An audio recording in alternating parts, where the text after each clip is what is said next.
time now for our daily dose of the vaccine tracker, and headlining it is one of the day's biggest stories. I'm talking about the UK's approval to the Pfizer-BioNTech vaccine candidate. The development is undoubtedly big, and it is being followed up with a bigger list of questions. When will the vaccination start? Who will be vaccinated first? What are the challenges? What does it mean for you and me? We will be answering all these and tell you all about the mass vaccination announcement in Russia. Let's get started with a quick recap of the day's developments. The UK has become the first country to approve the COVID-19 vaccine developed by Pfizer and BioNTech. The emergency authorization clears the way for vaccinating millions of people in the UK. And it marks a historic moment in the vaccine race. Historic is what Pfizer CEO Albert Bourla is also calling the development. The British regulatory agency that gave the nod says all international standards were followed and the decision did not involve cutting corners.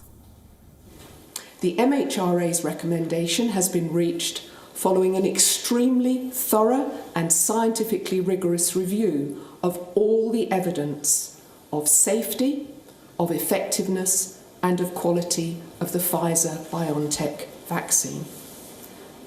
The UK government has now accepted this advice and has made the decision to approve the vaccine for use with some conditions in adults aged 16 and over.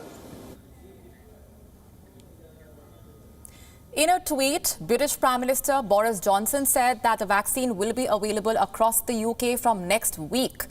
The shot is being manufactured in Belgium. Pfizer says the first batch is already on its way to the UK. UK has ordered 40 million doses of the Pfizer vaccine. That's enough vaccine for 20 million of UK's 68 million plus population. Remember, this is a two-dose vaccine, so a person will have to take 2 shots with a gap of 21 days. Britain's National Health Service says it is preparing for the largest vaccination campaign in British history. Doctors are already on standby. Now the question is, who will be the first ones to receive the shot? This order is decided by the Joint Committee on Vaccinations and Immunization, and it says priority will be given to the elderly.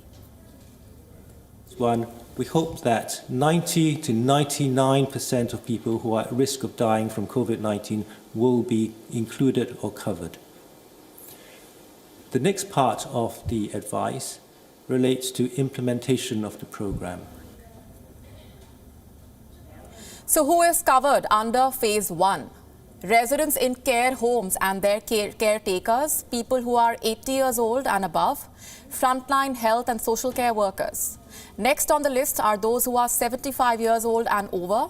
Then come those who are 70 and over, also clinically extremely vulnerable individuals. Next, in order of priority, are those who are 65 years of age or older, and they are followed by all individuals between the ages of 16 and 64 with underlying health conditions, which puts them at higher risk of serious disease and mortality. The list goes on to include everyone who is 50 and above. Now, will these individuals be vaccinated in the coming weeks? How many of them? At least 800,000 Pfizer shots are expected to reach the United Kingdom in the coming days. And British Prime Minister Boris Johnson has said that the vaccination will be voluntary. I strongly urge people to take up the vaccine, but it is no part of our culture or our ambition in this country to make vaccines mandatory. That's not how we do things. Where will these shots be available? Will the elderly have to procure them from pharmacies, or will they have to go to the hospitals? The UK Health Secretary, Matt Hancock, says the country will be adopting a combination of 3 modes of delivery. Of 3 modes of delivery. The first is hospitals themselves, which of course have got facilities like this, and 50 hospitals across the country are already set up and waiting to receive the vaccine, as soon as it's approved, so that can now happen.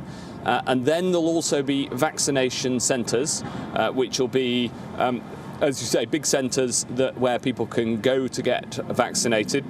And they're being set up now. And then there'll also be a community rollout, including GPs and pharmacists.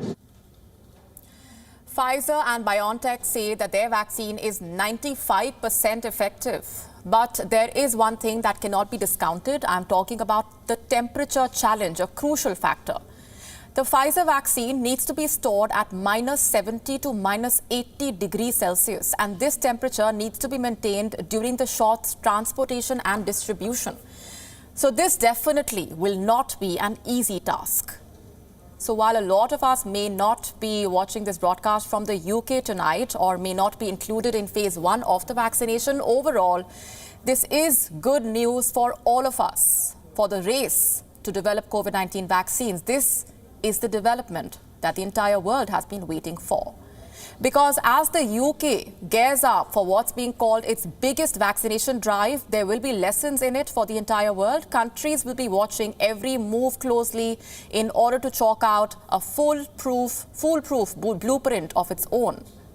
What will also be very interesting will be to listen to the stories of the people who are first given the shot. But for that, we will have to wait for a few days. So let's move on to the story from Russia that we were talking about. Russian President Vladimir Putin has ordered large-scale vaccination of Sputnik V in Russia. Putin wants to start the vaccination campaign by the end of next week. And he has asked the authorities to start working towards it.